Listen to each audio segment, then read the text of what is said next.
Hi gang. So welcome to another music inspired makeup look. So this is going to be the third and final look in my sub-series, 3 looks, 1 concerto. And the musical piece I'm using for inspiration is Piano Concerto number 2 in G minor, Opus 22 by Camille Saint-Saëns. So if you're interested in the background story of the composer and the performer that I'm using in this clip, Laura Melda, please go check out my first and second looks. In the first look, I did a look based on the first movement, which was the Andante sostenuto. In the second look, the Allegro scherzando. And now in this third look, I am basing it on the third movement, the Presto movement, which is my favorite movement of the entire concerto, definitely. Just to let you know, I don't monetize my videos at the moment, and if you do see any ads in this video, it will be because of copyright claims by a third party. Without any more of my yappity yap, let's listen to the third movement. I'm going to show you a little bit of the third movement so that you can understand the inspiration behind this makeup look. This upcoming makeup look, that is.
Okay, so let's pause right there.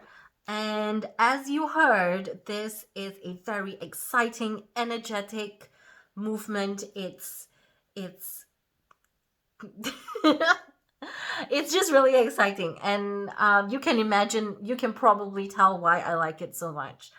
I'm thinking of someone in a castle running downstairs in a frantic effort to complete a task or something before time runs out. But yeah, that's the image that I'm getting in my head. Okay, I spent forever trying to fix my brows. They weren't cooperating today, and I couldn't find my usual brow pencil. So anyway, yeah, so let's get started with the makeup look. So once again, I won't be talking because I do want to insert the clip of Laura Melda's performance as I do the makeup, and let's go. So I'm thinking of going quite grand because it's so exhilarating. Got my brows and my eyes primed.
Okay, so this is the finished look. And yeah, I did go a bit colorful with it. I feel like that last movement, the Presto movement, is very grand and very exhilarating.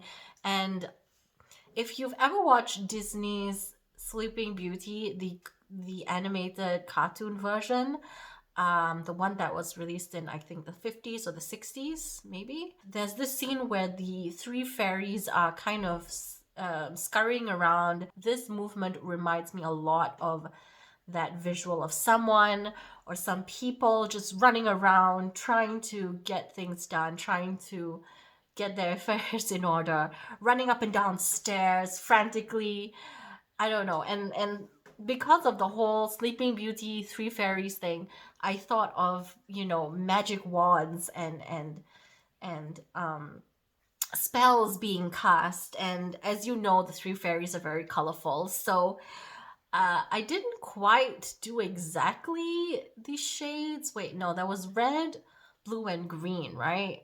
I didn't really do too much of, oops, excuse me.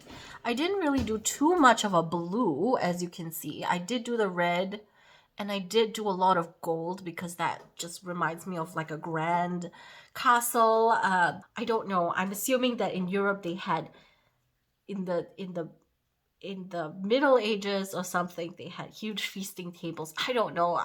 So I've got the colors up there. I did a brown on the outside just to kind of darken everything. I do have the lashes. For the bottom lash line, as you saw, I did go in with a dark green because I feel like the green makes it a little bit more kind of like magic spell-esque, you know? And then, of course, that beautiful, stunning shimmery teal blue shade, I think. As you saw, I did use quite a lot of shades from here. And as you saw, these are absolutely just iridescent, shimmery, all sorts of shiny, dancing in the light particles. So I used the shade My Soulmate from Milani. This is their metallic Amore matte metallic lip cream. And this one, when it goes on opaque, it is a gorgeous red. Look at that. Let me just show it to you when it's like fully on. So this is a very kind of a blotted down version. When I did the blotted down version, I thought it looked quite pretty. And yeah, I think the eye look is so bold and in your face that I thought if I went with the fully opaque red lip, it might distract from the look. So yeah, that is the end of this sub-series. I had a lot of fun doing it. I really enjoy this particular classical piece. It's just got so much emotion to it, I think. And you know, classical music, sometimes you might think or you might associate it with kind of boring, stuffy people.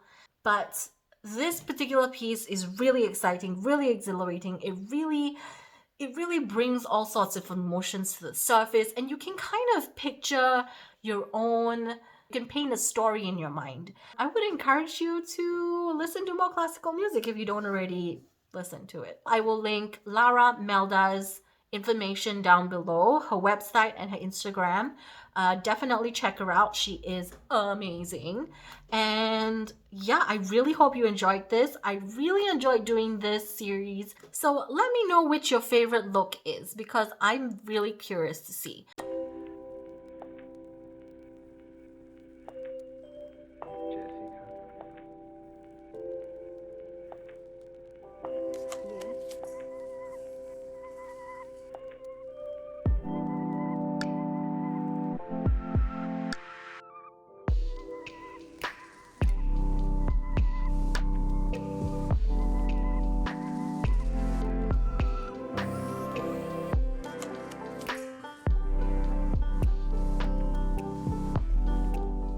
Those two other videos will also be linked down below if you're interested to check them out.